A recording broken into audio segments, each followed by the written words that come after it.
Okay, so what is this? Let's remove this.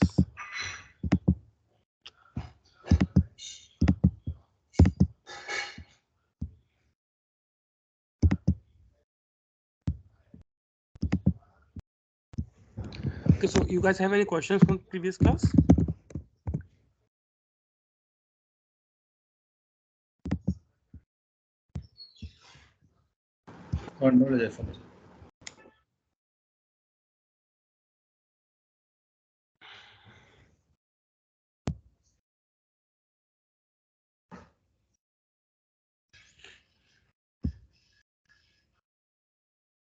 No.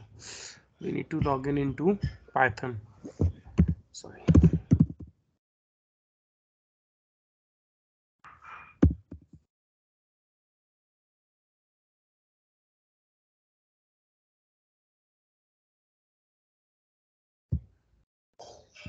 Okay, so today we are going to learn about the complex data types that we have available in the Python. Okay, those are lists and dictionaries.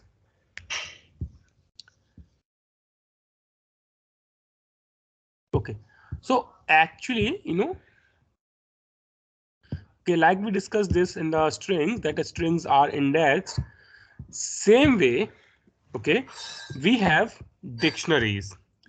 Dictionaries, in the easiest term, if I say, is the collection of items inside a complex data type, which is every item is basically indexed and it can be of any data type. Okay, so if I create this now, let's say I define a list. Okay, list basically starts with square bracket and ends with another square bracket, and it can store any kind of data. Okay, items are actually separated by comma. So let's say I want to store fruits inside this. So I'll say double quotes. I have apple. I will have orange, and I might also have banana. Okay. Then I might also have the numbers. I might also have floating point number, or I might also have one more list inside a list. Okay. So we might have A, B, C, E, F,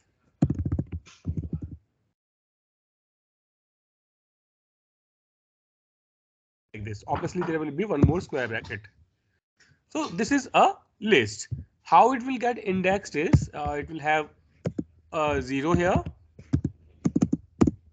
1 here. It will have 2 for banana. This will be your third index. This is your fourth index, and this is your fifth index. Okay. See, complete item is a fifth index. Now,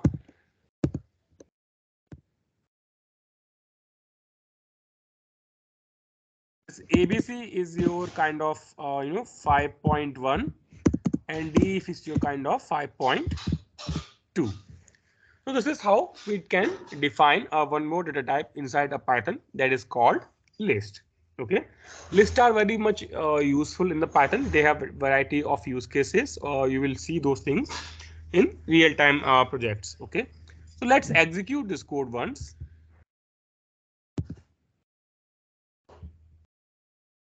I will open it here.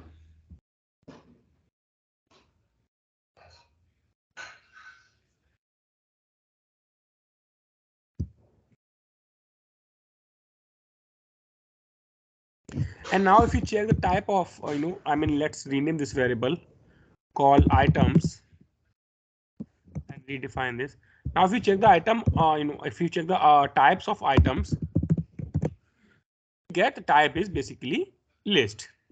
Now, let's try indexing thing on the list. So if I call it like items, and if I call 0, I will get apple, because on 0th index I have the value as apple. Okay.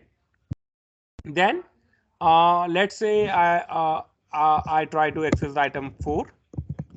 I will get 12.0.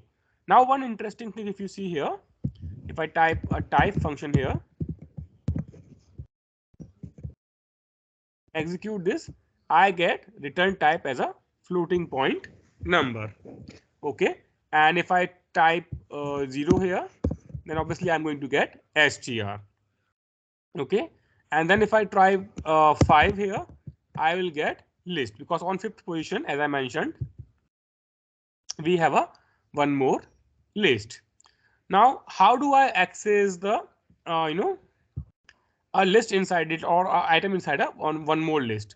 So to do so, what you have to do is you have to just open the box, close the box, and type 0 or 1. If I type 0, now this time if you see, my return type is str, because we are accessing this one. Okay, so if I remove the if I copy this here, remove the type function,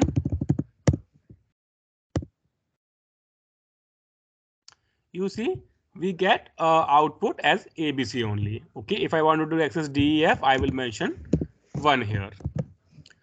So this is the introduction of list. This is how we define a list. These are the rules of list. Like, they can store any number of items, they can store any kind of data. Complexities can go as much as required. Complexity in the sense, like, you can have multiple combination of list inside list, inside list, and this sequence can go on and on. Okay.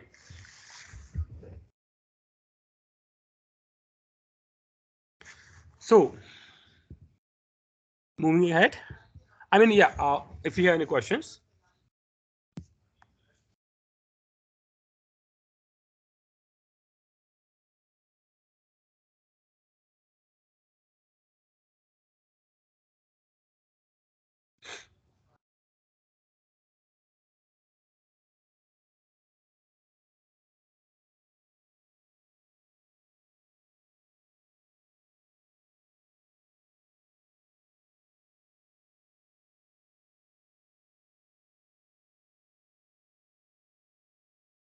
Okay, if you have no questions. Yeah, absolutely. Yes, Shashuda, tell me. Yeah, so in real world, like in projects, where do we use these lists? Like for example. Mostly for transformations, for some logics, like those. So you might have some complex variable, those you might want to convert into list first and then use those things, or you might simply create a hard-coded list sometimes also. So it depends on use cases to use cases, but mostly it is going for transformation phase only. Transformation, calculation, when you want to loop through some things like those. Okay. So, like the string, we do have some elements inside, list. So I just create this list. So syntax are correct. We can append, the items inside the list using the append function. If this basically, this is a clouds list. Okay. So if I print the clouds after this declaration, you see we have 3 items. But if I do append, then obviously I'll get one more item appended into the list. Okay. I'm able to add it into the list. Now, then we have extend. So this is actually a bit interesting, and this is needs some clarification on the basics side. So as I have, let's check the definition of the extend, okay, and append also. So I will delete these things. Press Shift Tab. So if you see, if docstring says append object, okay, it says append object to the end of the list, okay. Now if you check the definition of extend, it says it extend list by appending elements from the iterable. Okay, and we need to understand this thing, that element from the iterable. What is iterable in the Python? Okay, anything in the Python that has indexes. Okay, be it string, be it list, or be it your dictionaries that we are going to learn next. These are iterable items. Basically, this means we can iterate over the single characters or single items of these things. Okay. So what it means, this is going to take elements from the iterable. Okay, this is going to take item by item. So if I come here on this page, this is my list example. Okay, this is my string example.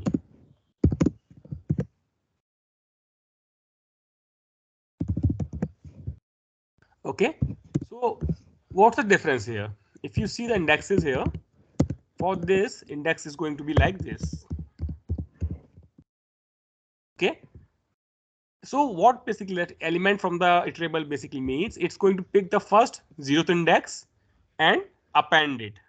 Then it's going to pick one index, index 1, and append it. Likewise 2, 3, 4 and continues. Same thing it will do for list. It will pick the 0th index and it will append it. It will pick the first index and it will append it. And same thing, it goes and continues. So what we get from this is, okay, if I come back here and do Control Z. So right now the word Oracle that I have here is basically a string. Okay, we have no parenthesis here. Okay, understand this part. We have no parenthesis here, and right now it's just a string. So what will happen for this use case? O will be picked up in the first iteration. R will be picked up in the second iteration.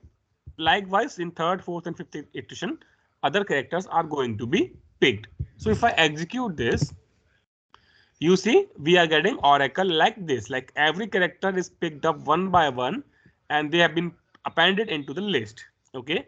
Now, if I make a small change here in the same code, if I press, if I convert this into a list.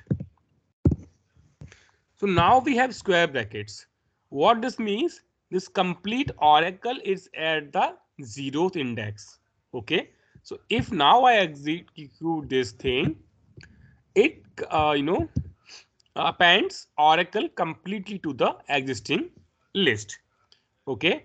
Now what we get from this extend keyword picks up index by index and append, and this append function appends the complete object. Okay, here you cannot pass a list or anything else. Here you can only pass a strings.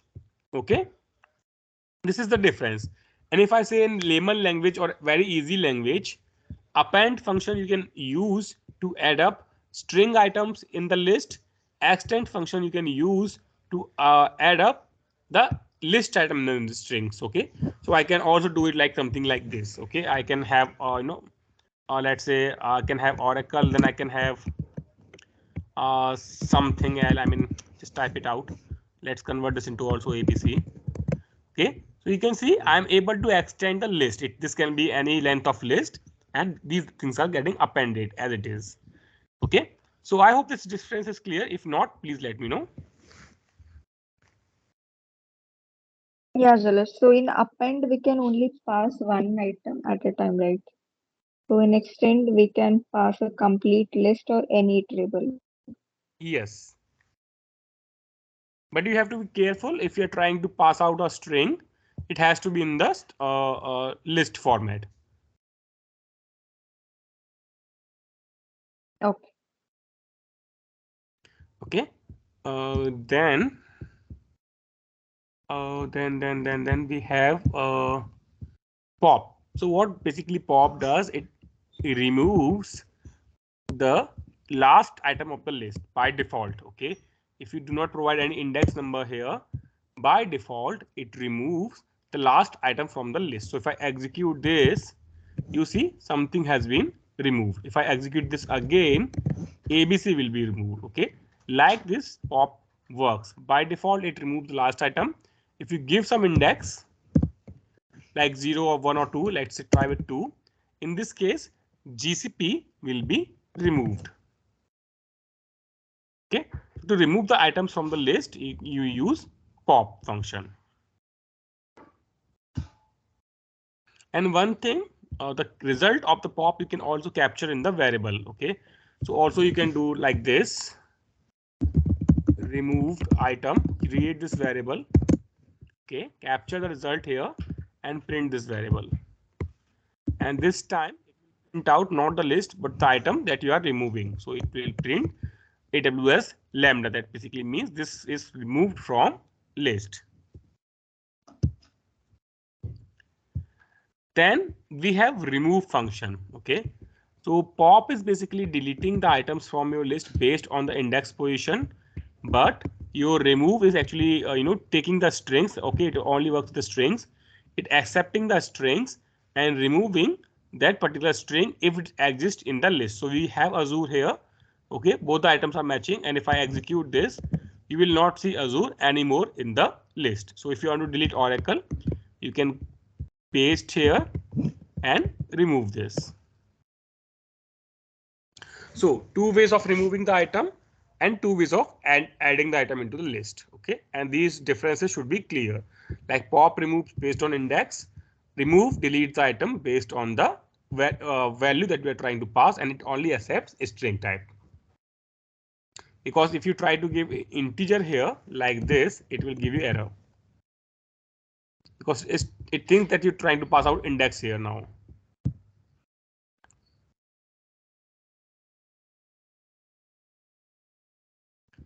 Then obviously we have short that basically shorts your list. So you can try out this one.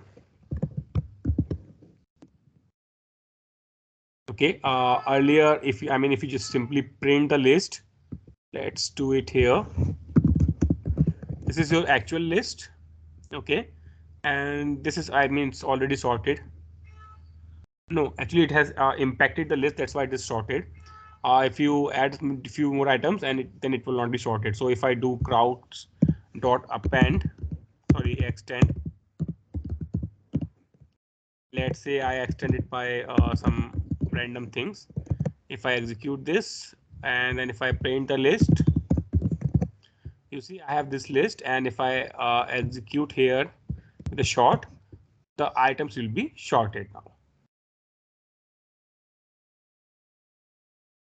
So this is the introduction of list. Okay, so one request, please type out on the Google string functions in Python and explore these functions. Okay, open any website, they will have some examples of those functions. So we have gone through lower, upper, capitalize, we have gone through, but there are few more functions. Those you can go ahead and use and try like that.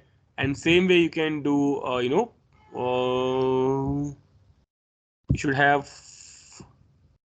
we should have list functions. So you can type out list functions in Python, and that will return you the list functions. So we have gone through append, copy is to create the copy of a list, count is to count the item of the list, index is to get the index of the list that you're trying to find, insert is to add the elements, pop is to remove, remove is to delete, and reverse and short we have gone through. So I'll request to try out these functions from your own side, because obviously if I go function by function, this will take a huge time. Okay. And obviously, if you find any questions, any doubts or any issues while executing these things, you can come back to me. Yes, if you have any questions. Yeah. So the sort will it will not work on heterogeneous list, right?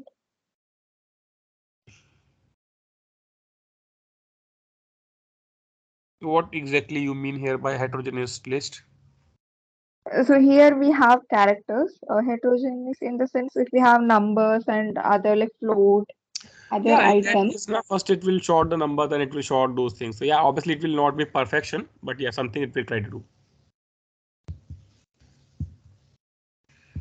Okay, and with pop, if we give a index that is not present in the list, will it throw an It error? will, yes, obviously it will throw error. So if you try here, 200 index out of range.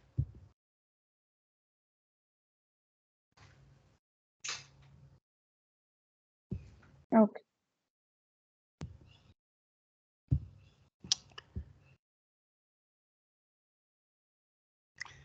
Okay, in that case, let's move ahead towards dictionary.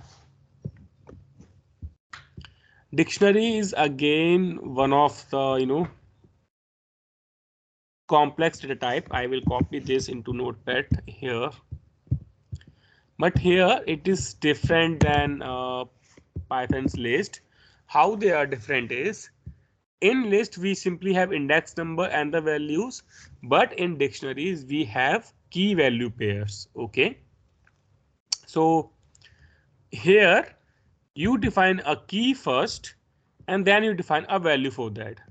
Now key can be string or integer or floating point numbers, but your value can be anything. It can be a list, it can be a dictionary inside a dictionary, it can be a string, float, or anything.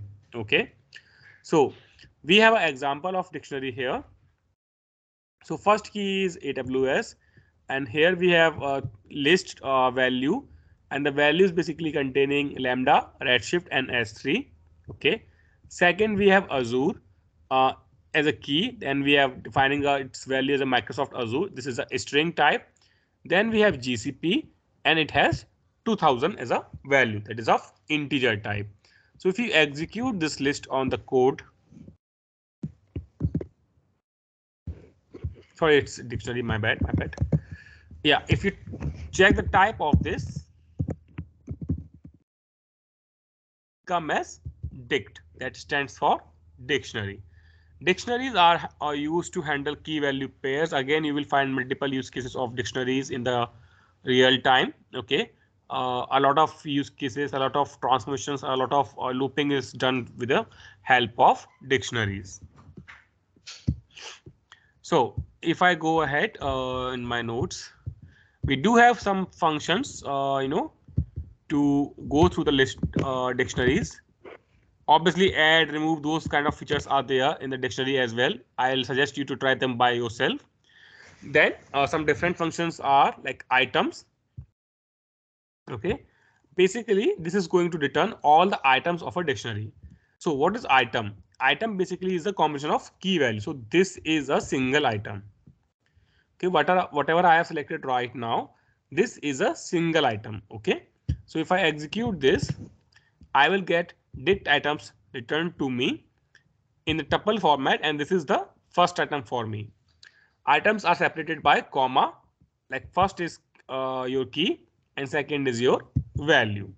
Same here, key and value, and then key and value. So if you have a requirement where you only want to get the keys of a dictionary, you simply use keys function. Okay, just type this out and this will give you all the keys. Those are available in your dictionary.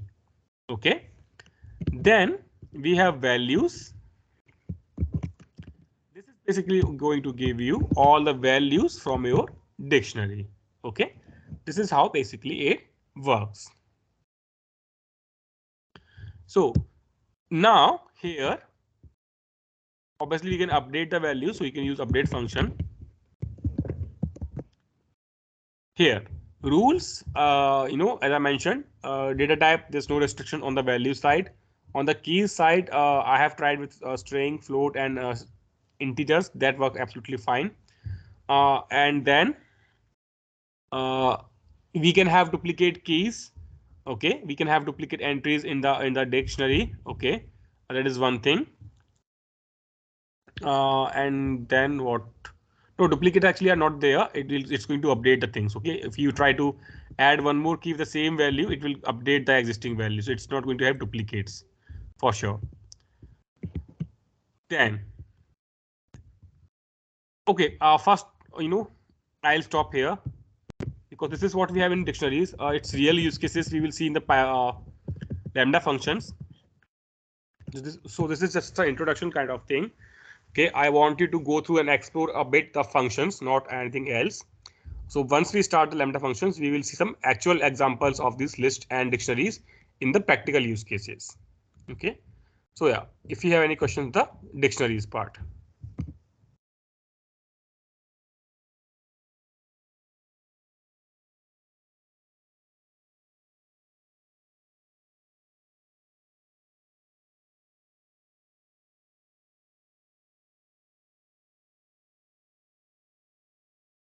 Yeah, Jalil. So a key has to be string, right? And the value can be of any iterable type. Yeah, key can also be integer. Let's try that. I think it can be, yes, it can be. So we copy this, I'll paste it here. I'll define one more key. Key is in 20, let's say key is 100 and value is 100. Works? It works, yes. So key can be of any type. I think it can also be this thing. It will also work. But if you try to be, list here, this ID should not work. It gives error. Key can, I mean, if you say in simple terms, key can be of scalar data type, not complex one. Got it. Okay. Then in Python, we have loops. So I'm only going to cover for loop, but there are also while loop and do while loop like C or Java. But for loop is the one that 90% of time we developer uses that. Okay. So I'm going to cover for loop for you. So what for loop does, what this does, let's say I'm applying for loop on this list. Okay. I will just simply come here. So its syntax is initially it might be confusing, but then it's easy to go thing. So I will say for, okay, and whatever the items like I have here, whatever I want to call them, that's mean a variable. Okay. So I will say for item. Okay. This thing for item, this is a variable. It is chosen by me. You can call it anything. You can call it item. You can call it values. You can call it I, A, B, or whatever you feel perfect for your variable name. You can call it. Okay. Like if it is a only fruits dictionary, I can call it for fruit. Okay. Then I say a keyword. That keyword is in. Okay. I simply write in small caps. Press a space. Then I type in where. I am saying in list.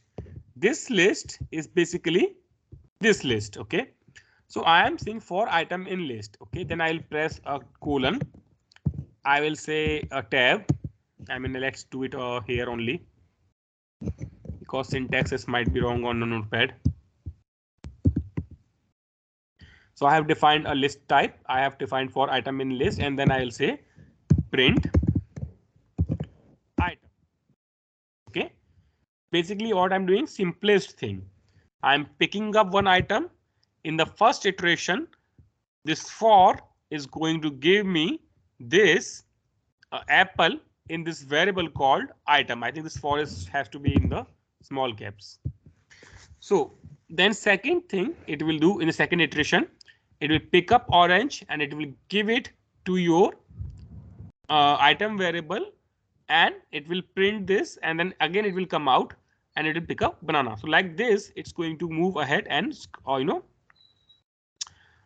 finish till end.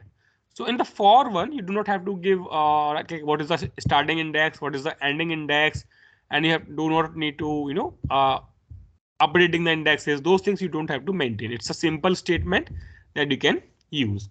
If I press shift enter here, you can see I'm able to get all these things in a perfect format here in apple, orange, banana, and till here I'm able to get this. Okay. Now one thing you might be wondering, like what if I want to calculate, print this thing separately. For such things you'll have to apply for loop one more time inside the for loop. Okay. This I give a small assignment to you. Okay. I'll pass on the notes to you.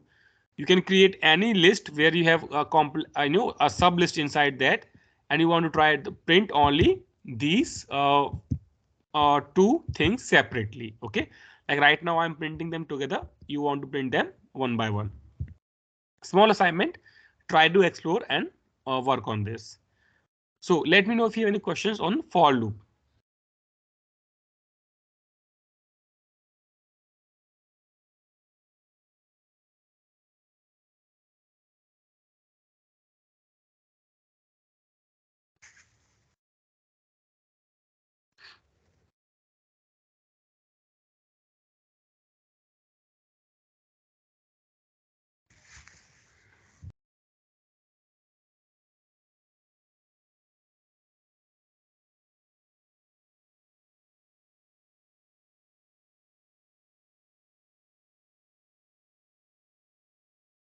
Yeah, Jalis. So this for loop we can use with range as well, right? For index. Yeah, for can be used for anything that is indexed.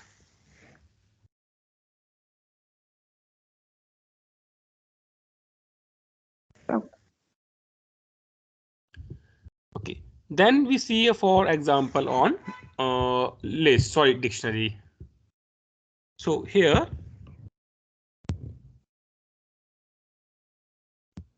what I'm saying here is for key value in clouds. Okay. So let's print cloud first. I don't know what exactly it holds now. I will print clouds. Okay, we have enough. So what I'm doing here is I'm saying for, okay, and this time I have two variables, key and value. Why I have two variables? Because I'm in cloud.items. Okay, I'm saying in cloud.items. What I told you, what items does, it returns you two things, key and value. Okay, this is your first iteration. Sorry, till here. This is your first iteration. Okay, so in first iteration, if you can see, we are getting two things. We are getting key separated by a comma and then value. Okay, so that's why I'm calling this key and value. See, you can call it anything. You can call it I and J also. Okay, this will also work, I and J. But the meaningful name is key value. That's why I'm giving key value. Okay, what I'm saying, for in, so you can read it like for in cloud items. So cloud items is going to return me keys and values of a dictionary. Okay, in that case, I want to store them in two separate variables. So I will say key and value like this. And then I am printing those. For key, this is my key. I will print my key. And then I will say value is, and then I am using strc. Understand? Again, remember I told you we are using plus operator here. We have this thing as a list. The first value as a list, second value as a string, and third value as a number. Okay, so obviously plus is not going to work with all those concatenation perfectly, so I have to convert these things in the string. Okay, this is exactly what I'm doing. And now for the demo purpose, I had added the one, I have added one floating point number, hence I'll have to convert this one also in the string, because otherwise this will fail here.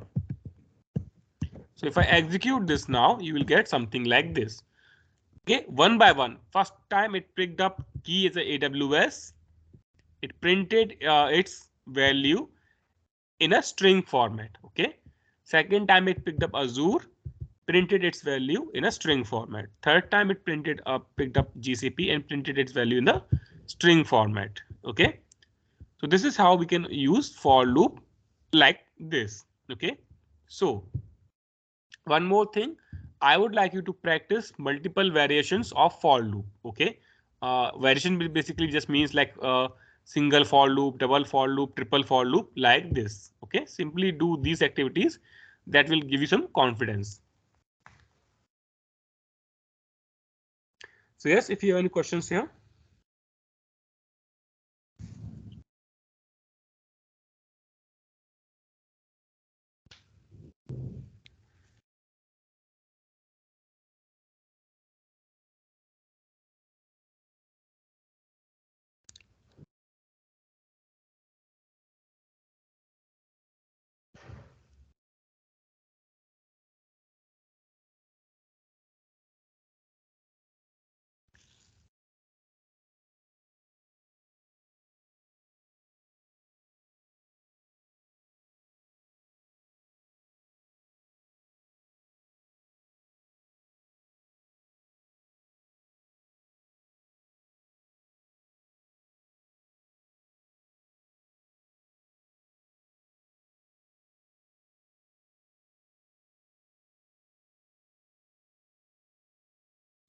Okay.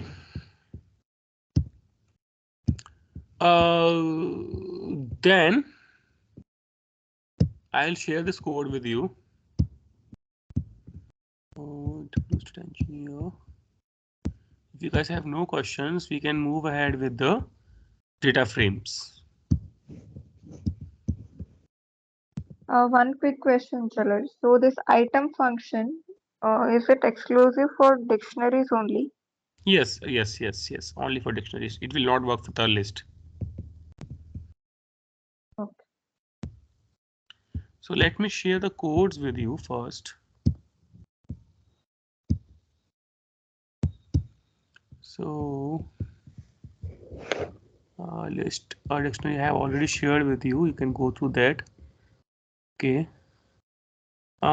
This one contains if else variations. Please look into this. And yeah, that's all. Here country list dictionaries. I have shared it already with you. Then the same and file with pandas you can also take.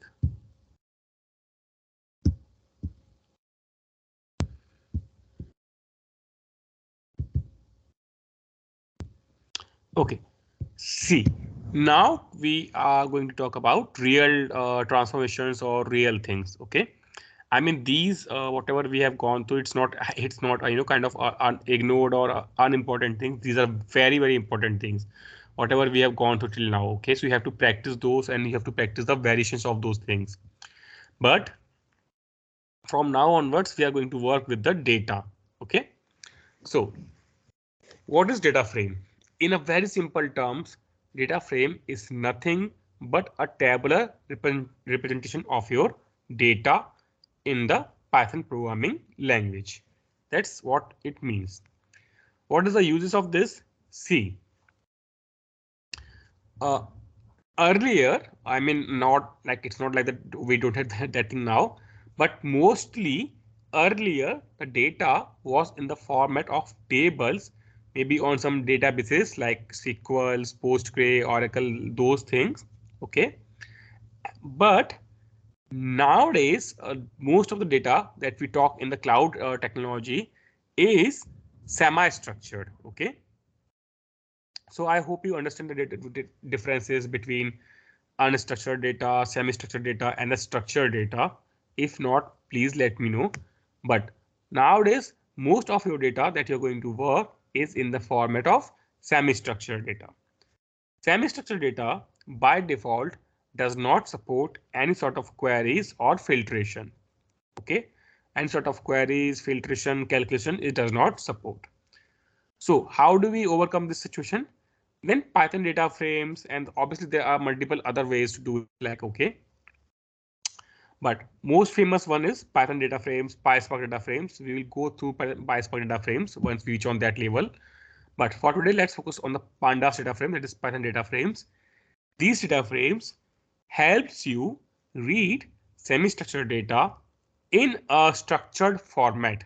Okay, basically we are not converting semi-structure to structure. We are just representing it like a structured data and then using the functionalities of the pandas to do some calculations. Okay, so for example, let's say I have this dictionary. Okay, let's say I have this dictionary. I'll come on here, and one thing I'll do for now, I'll convert a new thing.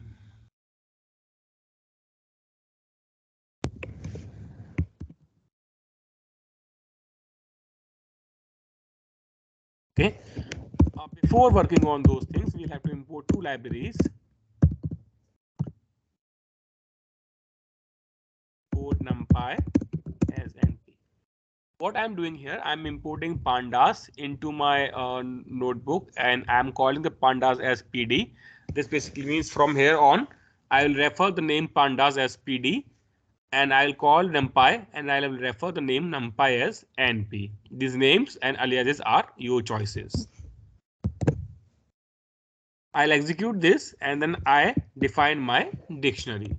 So basically here I have a dictionary type of list. Okay, so first element in the dictionary is X. It has 3 values inside a list. Second is Y. Then it has array type and it has 3 values inside an array. Third is Z and it has 100 value. So what if I want to see this, what if I want to do some queries, or if I want to do some calculations, The easiest way to do so is convert this into a data frame. Okay, so I will call pd dot, let's copy it instead of typing. I will call it pd dot data frame and pass the dictionary name. Okay, and pass the dictionary name. So basically now I'm able to convert my dictionary into data frame where I have X, Y, Z, 3 columns. Those columns have some values and 3 rows, 0, 1 and 2. So 0, 1 and 2 in the dark black are my row numbers. X, Y, Z in the dark black are my column names. Okay. So right now, just for the example, I have created a hard coded dictionary and converted that into a data frame presentation. Okay, but in actual 99% of time you are not going to hard code these data frames. You are going to read these data frames via some files. Okay, so where I mean, you can try out the syntax in between also. To read, I mean, actual thing starts from here. So to convert or read a CSV file and convert that into data frame is the actual thing, and then work on that. Okay. So let me just verify in a AWS and here do we have sale report.csv available? Retry this folder. I am looking for sale report.csv. It is here. Okay. So I'll copy this line.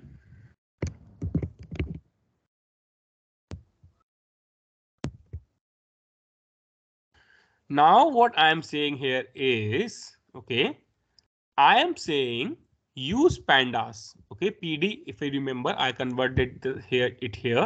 I am calling it PD. Use pandas to apply a function called read underscore CSV and read a CSV file presented on this location. Okay, so what you have to do is just come here, copy this and paste it there, and then copy the file name and paste it there. Okay, in this case, okay, I am reading a CSV file. Okay, we can also read a JSON file, we can also read a Parquet file, we can also read few other file formats that contains semi-structured data. So if I execute this statement now and view this df, this is how my data looks like. Okay, so if I open the file also for you,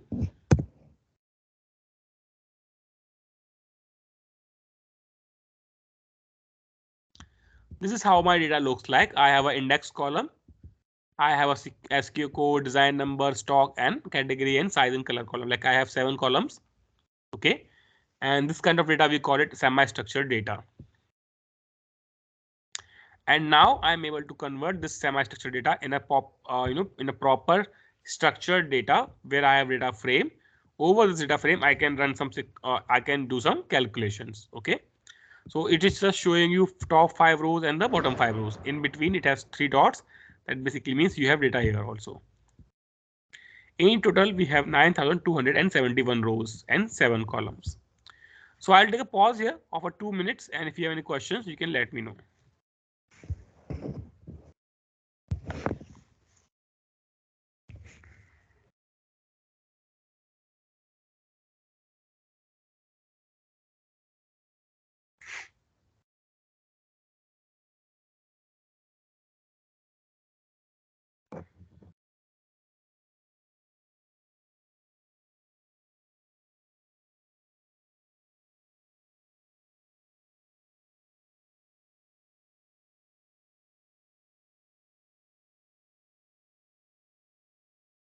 If the file is a different format, so how we are going to read it, Jalaj? Now there are different functions that we are going to try in the next class. Okay.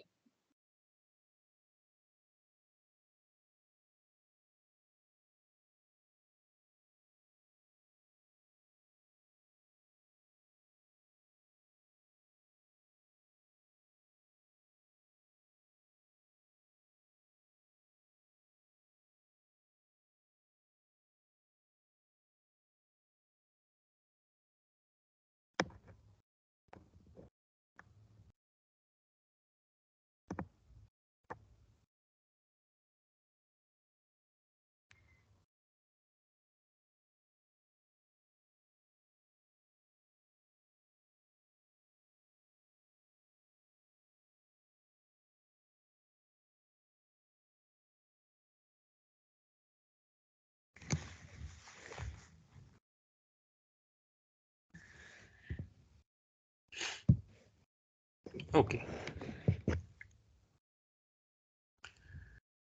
So right now what I have done, I have simply applied the path only in while reading this file. Okay, but we do have some other options as well. Let's remove this thing. It's no use. Okay, so while we read CSV, I mean, if you see it here on the notebook, you will get the complete documentation here as well. Okay, so you have read CSV, then it shows you indexes and the options that you can pass in the indexes. Then it shows you all the definitions down, like these are the options that you can pass. Then you have all the options explained here. Okay, but few of those which we use sometimes I am mentioned here in this notepad. Okay, so first is file size, a file path or buffer. That means you have to pass on the file path that we have done. Okay, second is separator. I mean, see, when we say a CSV file, okay, if I open this file, one with notepad. See, this is the actual representation of the file. Okay, if you see, all the columns and its values are actually separated by comma. Okay, so you have index here, we have comma, then we have one more comma after SQ code, like that. So in semi-structured data, most of the times your data is separated by some separator. Okay, or you can see your columns are separated by some separator. Now what is that separator we are mentioning here? By default it is comma. Okay, by default it is comma only, but just in case if you have different separator like hyphen, at, or whatever you are your file is containing, you will mention that separator if you have that column. I mean, if you have done some different one. Header, by default its value is true. Okay, but if you wish, you can also ignore this and you can set it to header equals to none. Okay, this basically means if I do it for you, see right now, if you see header equals to true is there, that basically means the first line of your CSV file, it will always convert into a header or it will use it for column names. But just in case if you have no headers, okay, if you mention this thing like header equals to none, sorry, my bad, it has to be, it has to be a bit different. You can mention it like this. If you mention header equals to none, and then if you print this, you will see my first line also is being treated as a data, and it gives columns as a 0, 1, 2, 3 like that. Okay, so obviously we have to say header equals to true. That is the default case. Okay, what is actually default case? It has okay, it has set int, not true or false, so you just have to remove this. That's all. I think if I say 0, yeah, it's actually accepts ints. That means the first line is being treated as a header. Okay, so basically if you say 2, the row number 2 will be treated as a header like this. You can see now row number 2 is being treated as a header. So we don't want that. Obviously we want it to be 0. Then we have index call. Okay, index, if not there are no index numbers displayed along with the records. Yeah, I mean, if you want to use your one of the column as an index column, you can also do that. So if I do it like this, index call equals to, and make it here and provide the number. So if you see in our file, we already have an index column. Okay, we already have an index column, and then if you see in our data frames output, we get 2 columns. Like this is the one. I mean, let's execute it first. See, basically this is the, okay, sorry, my bad. This is the default condition.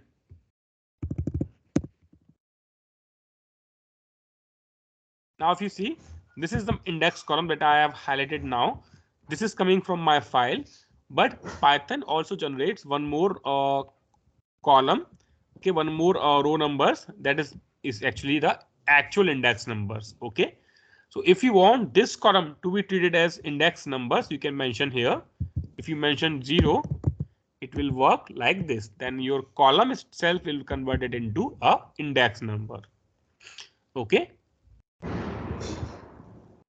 See, these options are not heavily used, but these are there, so you have to know these things. Okay. Use calls, basically, you can pass on a list here. That basically you can refer the a name of the columns that you want to read. Okay, so we might have 100 columns in the file, but we only want to read 10. Then you can simply mention use calls, and you can pass on the list there using the column names, and it will work smoothly for you. Then your data frame will not contain 100 other columns. It will only contain few of the columns. Okay, so let's try that. Actually, I haven't used it recently. Use calls. It is related to the selected from the CSV file. So if I give use calls, okay, and if I pass on the list here, let's say I want to use only 2 columns, stock. I want to read size. Okay, it has to be in the double quote size. Execute this. Now if you see, I am just, my bed, it has to be none in this case. If you see, I'm only reading 2 of the columns. Okay, and now I have made index call as a none because I want to generate some. I want to generate proper index numbers. That's why I have used it none. So this is how we read the file. This is how we have some features available. Skip rows if you want to skip some rows, and rows if you want to read only few rows. Okay, and we have few other options. Those you can use using the shift tab. Very less oftenly we use those things, but if you want to practice, and I'll say you should practice. Okay, so I'll stop it here for today. We have just introduced the Python data frames. Then we have multiple things to learn about these data frames: accessor, information functions, filtering, those group by, all those things. Then we have joins also. Okay, those we will see in next few classes. So in next 2 classes also, we are going to continue with the Python only. So yes, if you have any questions.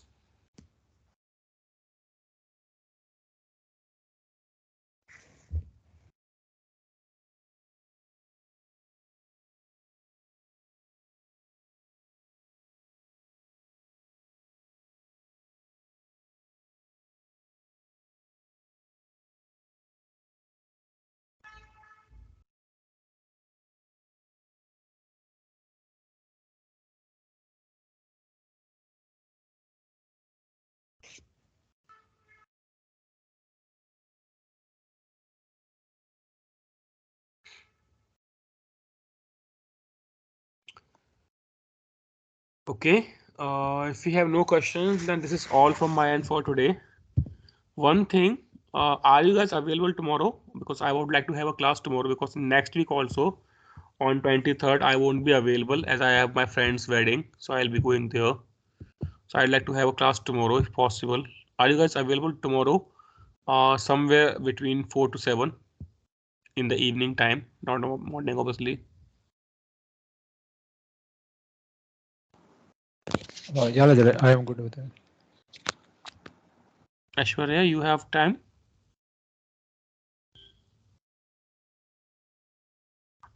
Aishwarya, can we have a 9 p.m. call or? it's actually my wedding anniversary, so I'll be out after that. Okay. In the afternoon, is it possible? Because I'll also be going outside tomorrow in the evening. I'll ping you. I'll ping you in the morning. Okay. Will it work for you, Karthik? Afternoon time? Yeah, it will. So I'll ping you in the morning. Okay. Before 10, I'll ping you. So I'll try to keep it around 1 or 2 or something like that. Okay. Yeah, sure. Thank you. Thank you then. Bye bye. Bye.